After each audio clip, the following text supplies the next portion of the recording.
సిగ్లకు కాలిపోతున్నప్పుడు పరిస్థితులు ఆలోచించుకోలేని విధంగా మారిపోతున్నాయి. అక్కడున్నవారు ఏడవడం ప్రారంభించారు. దావీదు కూడా ఎంతగానో ఏడుస్తూ ఉన్నాడు. దుఃఖకరమైన పరిస్థితుల్లో పడిపోతూ తను దుఃఖంతో నిండిపోతూ ఉన్నాడు. అక్కడున్న వాళ్ళు రాళ్లను తీసుకుని దావీదు వైపు వస్తూ ఉన్నారు.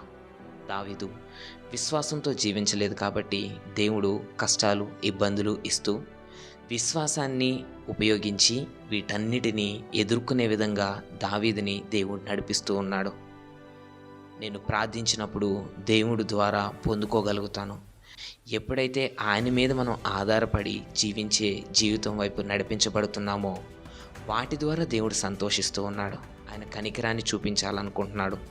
దేవుడు నిజాయితీగా ఎదురు చూసే విషయం ఏమిటంటే, నన్ను అడుగు, నేను నీ కోసం పనిచేస్తాను, సహాయం చేస్తాను, సువార్త కోసం జీవించు, నా కోసం జీవించు, నేను ఖచ్చితంగా అన్ని విషయాల్లో సహాయం చేస్తానంటున్నాడు. మన కోసం, మనందరి కోసం మన సొంత మార్గాలను మించిన దేవుని పద్ధతులు, మార్గాలు ఎదురు చూస్తూ ఉన్నాయి. దేవుడు దావీదుని ఆయన పనివాడిగా నడిపించినట్టు మన దగ్గర విశ్వాసం లేనప్పటికీ, మన దగ్గర కొదువులు ఉన్నప్పటికీ ఆయన యొక్క పనిలో మనల్ని ముందుకు నడిపించాలనుకుంటున్నాడు. మన హృదయంలో విశ్వాసాన్ని స్థాపించి ఆయన సువార్థికులుగా మనల్ని ఉపయోగించుకోవాలనుకుంటున్నాడు.